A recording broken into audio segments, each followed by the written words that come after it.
What's up, everybody, and welcome back to Content is Profit. Today we are recording from the Jeep on the way back home. I have a lot of thoughts about NFL and the halftime show and why they're doing what they're doing business-wise. And I've been consuming a ton of news and some analysis that I thought they were pretty interesting. And there's some lessons there that I would like to share with you. And whether you like it or disliked it, you know, that's your personal opinion, totally respected. I thought salsa was great. I thought the kid in the chairs is representative of Hispanics. I was that child in the parties, but apart from that, you know, everybody is free to have their own opinion and go from there. But there is a silver lining here. There is something very interesting on why maybe NFL is speaking Bad Bunny. I mean, number one, you know, music-wise, I couldn't even understand him, but there must be a reason, marketing-wise and sales-wise, on why they're doing this, right? So I read a report earlier that is telling or is showing the expansion plans of NFL, and this includes South America, this includes Europe, this includes some other countries like Australia and New Zealand. These guys and these companies are going to be traveling and expanding the sport. And maybe, whoa, big bike. And maybe this has something to do on why they chose the person that they chose for the halftime show. Keep in mind, the Super Bowl is a massive marketing machine, is a huge marketing platform, not only for the sports, but also for the American culture. Let me tell you what, yesterday, before the Super Bowl, there was a soccer game, Liverpool versus Man City. For those that watch soccer or football, the other football, this was a regular league game, but the numbers came in, and they came in at 570 million. They might, you know, give or take, people watching this game, just a regular league, and the Super Bowl about 200 million. So this is just an indicator of NFL paying attention to market indicators and where the sports or who's watching the sports. So what they've been doing is they're trying to expand their business. They're trying to expand the league to touch on these other markets, which are South America, Europe, Australia, where soccer or the other football is highly popular. So they're like, man, we're leaving a lot of money on the table by just keeping it here in the US. So with that, they've been making a lot of decisions when it comes to content, when it comes to the shows, when it comes to like how to portray the brand of NFL around the world. And one of those decisions was a very polarizing one with Bad Bunny as a center of attention in the Super Bowl. And let me tell you, it probably already paid off when it comes to impressions, conversations about NFL and putting it in front. Because even though majority of the Americans, maybe they're a little bit confused, that's what I've seen, maybe they didn't like it. I mean, I was watching the Super Bowl last night with my in-laws who are, you know, American, and they love the sport, and their faces were a little confused. They were hilarious. You know, my kid was like, Dad, where are the bunnies? I thought there were going to be bunnies here in the halftime show. That was probably the best comment I heard in the entire, you know, show. But anyways, but even like that, my kids were wearing soccer jerseys outside, not because I wanted them to, it's because they've been watching more soccer. They've been watching more of that sport. So NFL has a choice here to double down, you know, in US market, which has a cap, even though it's massive, it does have a cap, or double down on a strategy that can present and introduce the sport to other countries, like they've already done it, right? They've been going to London, they've been going to Brazil this last year, and they are creating international fans as the sports gets bigger and bigger and bigger. So this might not be a political decision. It might look like one, but it is definitely a marketing decision that they made to expand and expose the sport to new cultures so they can expand the teams and make more money and ultimately benefit the league and the country and whatever. They want to make American football more relevant. Now, how do we relate all this with content is profit? How do we bring it together to your business, to the things that you are building, right? Well, for once, they made a very polarizing decision when it comes to content. At the end of the day, you either like Bad Bunny or you do not like Bad Bunny, right? So you're gonna fall in either or. And here's the thing: if you don't like Bad Bunny, you might express your opinion and you're gonna share it, right? And NFL is in the middle of that. And for them, they make a calculated decision that they said, well, maybe the likes and people liking him as an artist and talking positive about this in new cultures is gonna be better for us in the long term than maybe the dislikes short term for the Americans, for example. My personal prediction is that, people are gonna look at this, or here in the States, Americans are gonna look at this halftime show. Maybe they're not gonna top rate it, right? Maybe they didn't like it, but they're gonna continue to watch the sport, right? They're gonna continue to consume the product. They're gonna continue to enjoy the product. They already have got those customers, and they probably built enough rapport, and they probably built enough goodwill with that customer, the American consumer, that they were like, maybe we can take a little bit of those candy out of their hands and throw it over there to the new cultures and the new countries, so we can expand and get more of those. So they already got the trust of the American. If you are a football fan and you watch the show and you didn't like it and you didn't agree that Bad Bunny should have been the performer, you're probably gonna continue to watch football. That's my point, right? So even though it might have been a risky decision, they're still gonna consume their product.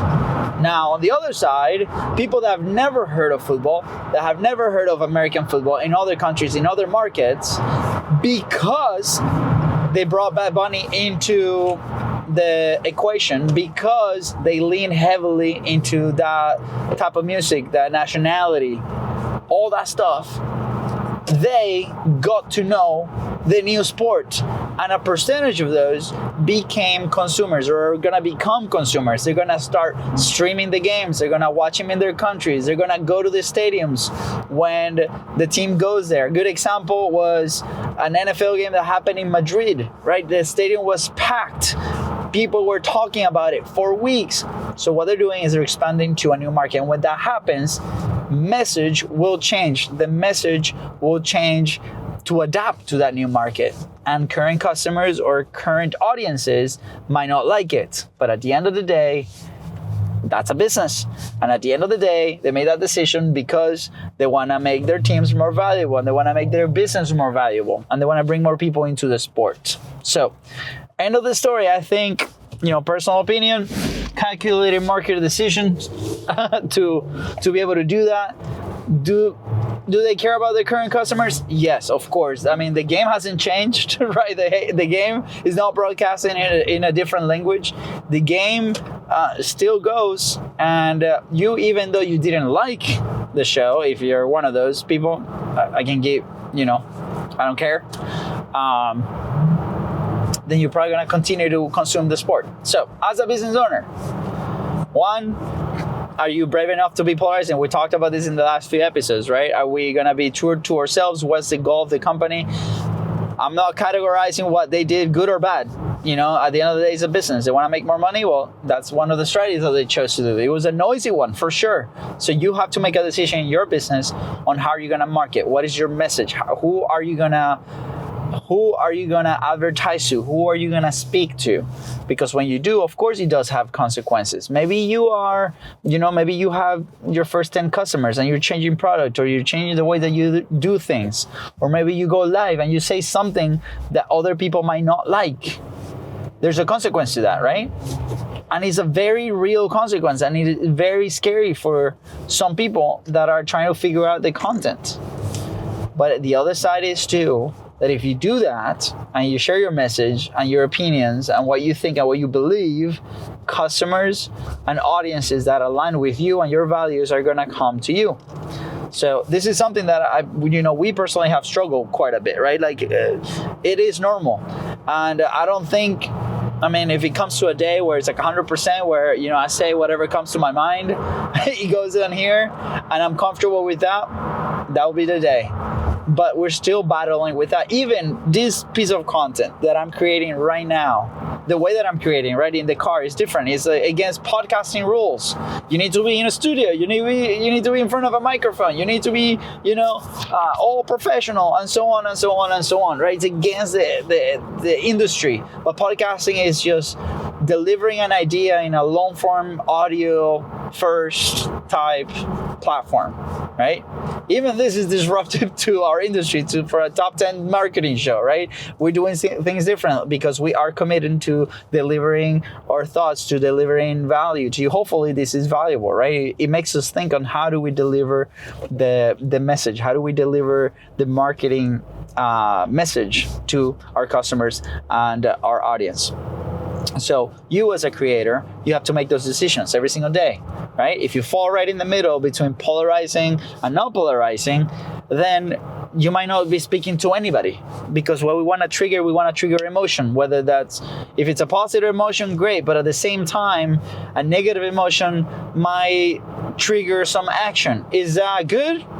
I don't know. That's for you to decide, right? There's brands that leans toward positive emotions. There's brands that lean towards negative emotions, right? So that's for you to decide, and then your own judgment. Me personally, I'm more of a positive guy, right? I'm going to try to go on the positive side. But fear and all these things trigger action. So if you're some kind of urgency, maybe that's a tactic, strategy that you feel comfortable using it. I'm not telling you go do it. Do your research, know who you're talking to, and go through that and go execute, right? At the end of the day, I'm saying I'm just trying to extract these lessons from what happened yesterday, because clearly it was a very polarizing topic. But at the end of the day, if anything, NFL became more valuable after what happened at the game. So let me know in the comments. Do you agree with me? Am I going crazy? What do you think? I would love your opinion. If you're on Spotify, just leave it right there in the comments. We'll get to them. If you're watching this on YouTube, bless your heart. Thank you. Just put it right there in the comments. Like, what do you think? Cool. So now I want to close out the episode with a little bit of a thought after an incredible interview that we had today. We brought to the studio a local founder. She's been building millions of dollars in this company. It's a software company in the staffing industry. They're doing wonderful things. And we met recently, and I was like, Megan, look, I need you to come to the studio and share your story. I mean, not only was she a D1 basketball athlete, but she played while being pregnant, which is crazy. And her kid right now is grown up, is being recruited by the best schools, and very, very, very cool story. And one of the things that we touched on was on that feeling misunderstood as an entrepreneur, and feeling like nobody is understanding you while you're building things, and how much do you push, and how much do you follow your gut, how much do you follow your emotions going through this. And I asked her a question about, when is it okay to stop and not continue? And I think we both agreed on the answer that she said, that it might not be the thing that you might be thinking, especially after all that online advice that out there. One thing I'll say is we need to be very comfortable with being uncomfortable. We need to be very comfortable to,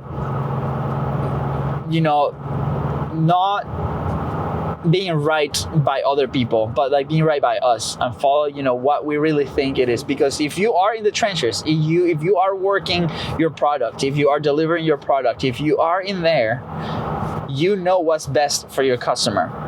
Right? We get a lot of people in the studio, we talked about this, where not only in the studio but also in the high-end service, that they feel a little bit hesitant to make a promotion, to push their product, to share with everybody else there. And one of the questions that we ask is like, do you really believe that your product solves a problem for that specific customer?